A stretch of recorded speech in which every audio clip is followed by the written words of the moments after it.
വാർത്തകൾ വിശദമായി. നിയമസഭാ ഉപതെരഞ്ഞെടുപ്പ് നടന്ന നിലമ്പൂരിൽ മികച്ച പോളിംഗ്. തെരഞ്ഞെടുപ്പ് കമ്മീഷന്റെ ഔദ്യോഗിക കണക്കുകൾ പ്രകാരം 73.25% പോളിംഗ് ആണ് രേഖപ്പെടുത്തിയത്. കനത്ത മഴ ഉണ്ടായിരുന്നെങ്കിലും രാവിലെ മുതൽ പോളിംഗ് ബൂത്തുകളിൽ വോട്ടർമാരുടെ നീണ്ട നിരയാണ് കണ്ടത്. LDF സ്ഥാനാർത്ഥി M സ്വരാജ് മാങ്കുത്ത് LP സ്കൂളിലെ ബൂത്തിൽ വോട്ട് രേഖപ്പെടുത്തി. UDF സ്ഥാനാർത്ഥി ആര്യാടൻ ഷൌക്കത്ത് നിലമ്പൂർ വീട്ടിക്കുത്തി LP സ്കൂളിലാണ് വോട്ട് രേഖപ്പെടുത്തിയത്. തിങ്കളാഴ്ചയാണ് വോട്ടെണ്ണൽ. വിവരങ്ങളുമായി ആന്റണി ജിസ് ജോർജ് ചേരുന്നു. ആന്റണി, കഴിഞ്ഞ തെരഞ്ഞെടുപ്പിനേക്കാളും നേരിയ ശതമാനം മാത്രമേ കുറവുള്ളൂ. നിലവിൽ അവിടുത്തെ വോട്ടിംഗ് ട്രെൻഡിംഗ് എപ്രകാരമാണ്? മുന്നണികളുടെ ഊർജം എപ്രകാരമായിരുന്നു? വിശദാംശങ്ങൾ എന്തൊക്കെയാണ്? കമ്മീഷന്റെ ഏതാണ്ട് ഒരു അവസാനത്തെ കണക്ക് എന്ന് തന്നെ പറയാൻ വേണ്ടി കഴിയും. ആ കണക്ക് പുറത്തേക്ക് വന്നിട്ടുണ്ട്. അത് ഏകദേശ കണക്ക് മാത്രമാണ്. 73.26% നിലമ്പൂരിലെ പോളിംഗ് ശതമാനം എന്നുള്ളതാണ് തെരഞ്ഞെടുപ്പ് കമ്മീഷൻ ഔദ്യോഗികമായി അവസാനമായി അറിയിച്ച കണക്ക്. 73.26%. കഴിഞ്ഞ തവണ അതായത് 2021 ഈ കഴിഞ്ഞ നിയമസഭാ തെരഞ്ഞെടുപ്പിൽ നിലമ്പൂരിലെ പോളിംഗ് ശതമാനം എന്ന് പറയുന്നത് 76.61%. ഏതായാലും ഇപ്പോൾ നിലവിൽ ഏതാണ്ട് 2% കുറവാണ് ഈ വർഷം ഈ തെരഞ്ഞെടുപ്പിൽ ഉണ്ടായിരിക്കുന്നത് എന്നുള്ളതാണ് ഏറ്റവും പ്രധാനപ്പെട്ട കാര്യം. ഏതായാലും ഇത് ആർക്ക് അനുകൂലമാകും എന്നുള്ളതാണ് ഏറ്റവും ഇതാവുന്നൊരു ചോദ്യം എന്ന് പറയുന്നത്. കഴിഞ്ഞ തവണ അത് PV അൻവറിന് LDF സ്ഥാനാർത്ഥി PV അൻവറിന് അനുകൂലമായിരുന്നു. പക്ഷേ 2000 വോട്ടിൻ്റെയൊക്കെ ഭൂരിപക്ഷത്തിൽ മാത്രമാണ് PV അൻവർ കഴിഞ്ഞ തവണ ജയിച്ചത് എന്നുള്ളതും ഒരു പ്രധാനപ്പെട്ട കാര്യമാണ്. അതുകൊണ്ട് തന്നെ ഈ വോട്ടിംഗ് ശതമാനം കുറഞ്ഞത്, പോളിംഗ് ശതമാനം കുറഞ്ഞത് അത് അനുകൂലമാകുമെന്നുള്ള പ്രതീക്ഷയിൽ തന്നെയാണ് UDF ഉള്ളത്. അതുതന്നെയാണ് LDF ക്യാമ്പിൻ്റെയും പ്രതീക്ഷ എന്ന് പറയുന്നത്. ഏതായാലും ഒരു മികച്ച പോളിംഗ് തന്നെയാണ് രേഖപ്പെടുത്തിയിട്ടുള്ളതെന്ന് വേണ്ടി പറയാൻ വേണ്ടി കഴിയും. ഏതായാലും 2% കുറവ് മാത്രമാണ് ഉണ്ടായിട്ടുള്ളത്. അതേസമയം ഈ കഴിഞ്ഞ ഈ നിയമസഭാ തെരഞ്ഞെടുപ്പ് നടന്നതിന് ശേഷമാണ് ലോക്സഭാ ഉപതെരഞ്ഞെടുപ്പ് വയനാട്ടിൽ നടന്നിരുന്നു. പ്രിയങ്ക ഗാന്ധി മത്സരിച്ച ആ തെരഞ്ഞെടുപ്പിൽ ഏതാണ്ട് 68%-ഓളമാണ് അവിടെ ഉണ്ടായിരുന്ന ഒരു പോളിംഗ് എന്ന് പറയുന്നത്.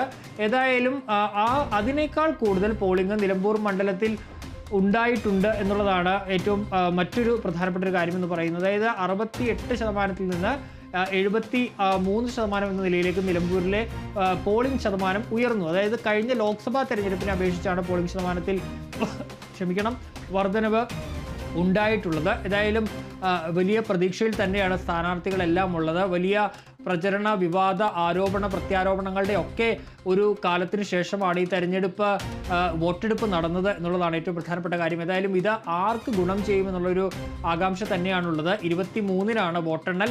ആ ഘട്ടത്തിൽ അറിയാം ആർക്കൊപ്പമാണ് നിലമ്പൂർ നിൽക്കുക എന്നുള്ളത്. നമുക്കറിയാം, ഇന്ന് വരെ വാദപ്രതിവാദങ്ങളുടെ ഒരു അയ്യേറ് കളിയാണെന്ന് വേണമെങ്കിൽ പറയാം. ഇന്നും RSS LDF RSS ബന്ധം വലിയ വിവാദം ചർച്ചയായിരുന്നു. അപ്പോഴും ആര്യാടൻ ഷൌക്കത്ത് വളരെയധികം ആത്മവിശ്വാസത്തോടെ മികച്ച വിജയം നേടുമെന്നാണ് പറഞ്ഞത്. അപ്പോഴും M സ്വരാജ് അവിടെയും ഇവിടെയും തൊടാതെയുള്ള ഉത്തരങ്ങളാണ് മാധ്യമങ്ങളോട് പ്രതികരിച്ചത്. മുന്നണികളുടെ പ്രതികരണം ഇപ്രകാരമാണെങ്കിലും അവിടെയുള്ള വോട്ടർമാരുടെ ഒരു വീര്യം എപ്രകാരമായിരുന്നു? കനത്ത മഴയിലുമൊക്കെ നിരവധി വോട്ടർമാർ രാവിലെ മുതൽ തന്നെ വരുന്ന ഒരു കാഴ്ചയാണ് നമ്മൾ നിലമ്പൂരിൽ എല്ലായിടത്തും തന്നെ കണ്ടത്. പ്രത്യേകിച്ച് ആദിവാസി മേഖലകളിൽ അടക്കം ബൂത്തുകൾ സജ്ജമാക്കിയിരുന്നു. 4 ബൂത്തുകളാണ് ആദിവാസി മേഖലകളിൽ സജ്ജമാക്കിയിരുന്നത്. ആ ബൂത്തുകളിൽ അടക്കം വോട്ടർമാരുണ്ടായിരുന്നു. അവസാനം 6 മണിക്ക് പോളിംഗ് സമയം അവസാനിപ്പിക്കുമ്പോഴും പല ബൂത്തുകളിലും പിന്നീടും വോട്ടർമാരുണ്ടായിരുന്നു. ഇവർക്ക് പിന്നീട് സ്ലിപ്പ് നൽകിയൊക്കെയാണ് വോട്ടെടുപ്പ് പൂർത്തിയാക്കി വോട്ടെടുക്കാനുള്ള അവസരം വോട്ട് ചെയ്യാനുള്ള അവസരം നൽകിയത്. അത്തരത്തിൽ രാവിലെ മുതൽ തന്നെ ഒരു പോളിംഗ് ശതമാനത്തിൽ അല്ലെങ്കിൽ വോട്ടർമാരുടെ ഒരു നീണ്ട നിര തന്നെ ഈ പറയുന്ന പോളിംഗ് ബൂത്തുകളിലേക്ക് ഉണ്ടായിരുന്നു എന്നുള്ളത് ഏറ്റവും പ്രധാനപ്പെട്ട ഒരു കാര്യം തന്നെയാണ്. നമുക്കറിയാം, കാലാവസ്ഥ വളരെ മോശമായൊരു അവസ്ഥ തന്നെയായിരുന്നു. മഴയുണ്ടായിരുന്നു പലപ്പോഴും. പക്ഷെ അതൊന്നും വകവയ്ക്കാതെ നിരവധി വോട്ടർമാർ അവിടേക്ക് എത്തി. എന്തായാലും അർജുന സൂചിപ്പിച്ചതുപോലെ തന്നെ നിരവധി രാഷ്ട്രീയ ആരോപണങ്ങൾ, പ്രത്യാരോപണങ്ങൾ ഒക്കെ ചർച്ച ചെയ്ത ഒരു തെരഞ്ഞെടുപ്പ് തന്നെയാണ്. ഉയർന്ന ഒരു തെരഞ്ഞെടുപ്പ് എന്ന് വേണമെങ്കിൽ പറയാൻ വേണ്ടി കഴിയും. നമുക്കറിയാം, PV അൻവറിൻ്റെ ഒരു രാഷ്ട്രീയ വിഷയത്തിൽ തുടങ്ങി, അതായത് UDF-ലേക്കോ അല്ലെങ്കിൽ ഒറ്റയ്ക്കോ എന്നുള്ള ആ ഒരു ചർച്ചയിൽ തുടങ്ങിയതാണ് ഈ തെരഞ്ഞെടുപ്പ് ഈ തെരഞ്ഞെടുപ്പ് പ്രഖ്യാപിച്ചതിനുള്ള ആദ്യ ചർച്ച എന്ന് പറയുന്നത്. നമുക്കറിയാം ആദ്യഘട്ടത്തിൽ UDF-നെതിരെ പിന്നീട് രൂക്ഷമായ ആരോപണങ്ങൾ ഉന്നയിച്ചൊക്കെ PV അൻവർ വരുന്നു. പിന്നീട് PV അൻവർ തൃണമൂൽ കോൺഗ്രസിന്റെ സ്ഥാനാർത്ഥിയാകുമെന്ന് പറഞ്ഞു. അതിനുശേഷം PV അൻവറിന്റെ പത്രിക തള്ളുന്ന സാഹചര്യമുണ്ടായി. പിന്നീട് സ്വതന്ത്ര സ്ഥാനാർത്ഥിയായി PV അൻവർ മത്സരിക്കുന്നു. UDF-ഉം PV അൻവറും VD സതീശനും PV അൻവറും എന്ന നിലയിലേക്ക് ആദ്യ നിലയിൽ പോരുമാറുന്നു. പിന്നീട് അതിൽ കോൺഗ്രസിൽ ചില അസ്വാരസ്യങ്ങൾ ഉണ്ടാകുന്നു. പിന്നീട് ഒറ്റക്കെട്ടായിട്ടാണ് കോൺഗ്രസ് തീരുമാനമെടുത്തതെന്ന് നേതാക്കൾ പറയുന്നു. അങ്ങനെ PV അൻവർ വിഷയവുമായി ബന്ധപ്പെട്ട് UDF ക്യാമ്പിലാണ് ഏറ്റവും കൂടുതൽ ചർച്ചകൾ ആദ്യഘട്ടത്തിൽ തുടങ്ങുന്നത്. അതേസമയം LDF ക്യാമ്പിൽ ആരാകും സ്ഥാനാർത്ഥി എന്നുള്ള ചോദ്യം ബാക്കിയായിരുന്നു. അങ്ങനെയാണ് പല പേരുകളും അവിടെ ഉയർന്നു കേട്ടു. ഒടുവിൽ സംസ്ഥാന സെക്രട്ടേറിയറ്റ് അംഗം M സ്വരാജിനെ തന്നെ ഇറക്കാൻ LDF തീരുമാനിക്കുന്നത്. അങ്ങനെ ഒരു രാഷ്ട്രീയ പോരാട്ടത്തിന് കളമൊരുക്കുകയാണ് LDF ചെയ്തത്.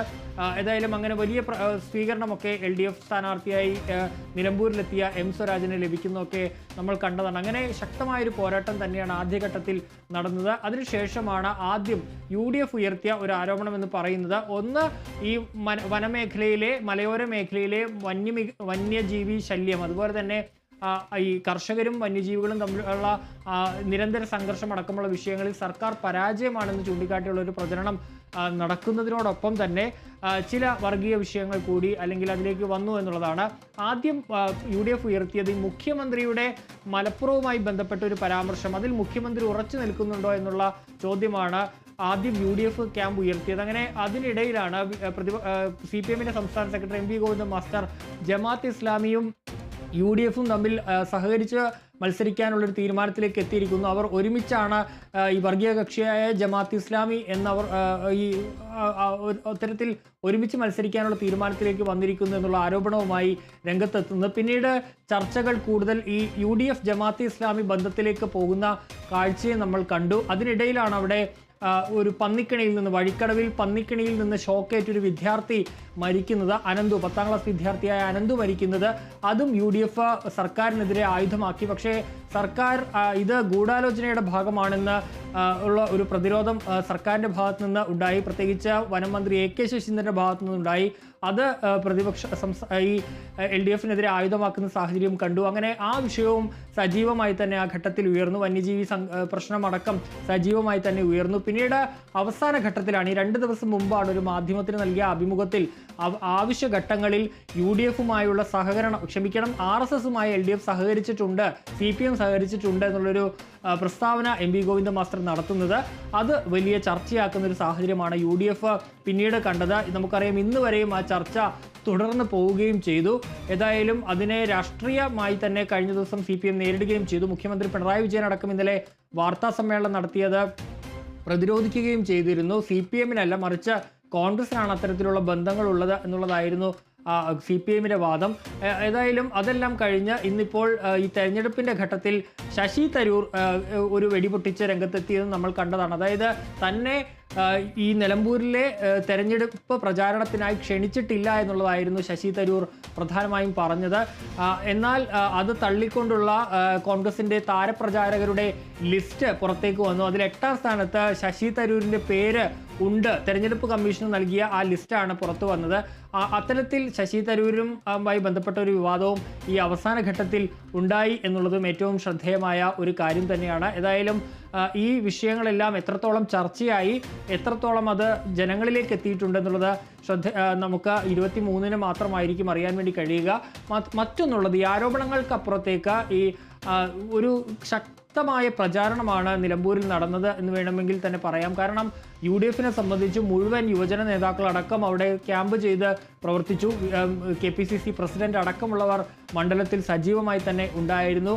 അതുപോലെ തന്നെ LDF-നെ സംബന്ധിച്ച് 11ഓളം മന്ത്രിമാർ മണ്ഡലത്തിൽ സ്ഥാനാർത്ഥിക്ക് വേണ്ടി ക്യാമ്പയിൻ ഇറങ്ങിയിരുന്നു. അവർ വീടുകളിലടക്കം കയറി വോട്ട് അഭ്യർത്ഥിക്കുന്ന സാഹചര്യം ഉണ്ടായിരുന്നു. പിന്നീട് അവസാന ഘട്ടത്തിൽ മുഖ്യമന്ത്രി പിണറായി വിജയൻ തന്നെ മണ്ഡലത്തിലേക്ക് എത്തി. 3 ദിവസം മണ്ഡലത്തിലെ വിവിധ പഞ്ചായത്തുകളിൽ മുഖ്യമന്ത്രി റാലിയിൽ പങ്കെടുത്തു. ശക്തമായി തന്നെ പ്രതിപക്ഷത്തിൻ്റെ ആരോപണങ്ങൾക്ക് മറുപടി പറഞ്ഞു. സംസ്ഥാന സർക്കാരിൻ്റെ വികസന നേട്ടങ്ങൾ എടുത്തു പറഞ്ഞു. അങ്ങനെ മുഖ്യമന്ത്രി തന്നെ പ്രചരണം നയിക്കുന്ന ഒരു കാഴ്ചയും നമ്മൾ കണ്ടു. അതിനിടയിലാണ് പ്രിയങ്ക ഗാന്ധി UDF ക്യാമ്പിന് ആവേശം പകർന്നുകൊണ്ട് അവിടെ റോഡ് ഷോയും അടക്കം നടത്തിയത്. അത്തരത്തിൽ വലിയൊരു പ്രചരണ കാലവും കൂടിയാണ് കഴിഞ്ഞു പോയത്. ഏതായാലും ഇനി നമുക്കറിയേണ്ടത് 23-ന് ആർക്കൊപ്പം നിലമ്പൂർ നിൽക്കും? കഴിഞ്ഞ തവണത്തേതുപോലെ തന്നെ LDF ഒപ്പം തന്നെ മണ്ഡലം നിൽക്കുമോ?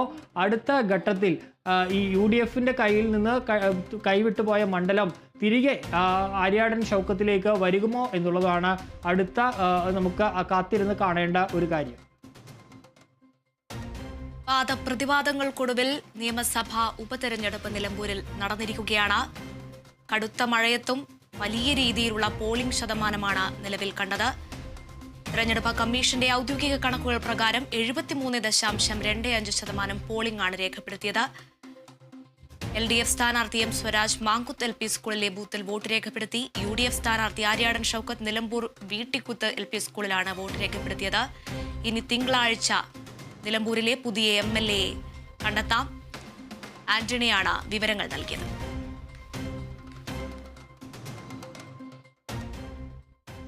നിലമ്പൂർ ഉപതെരഞ്ഞെടുപ്പ് വോട്ടെടുപ്പിനിടെ ചുങ്കത്തറ സ്കൂളിൽ സംഘർഷം. കുറുമ്പലക്കോട്ടെ 127, 128, 129 ബൂത്തുകൾ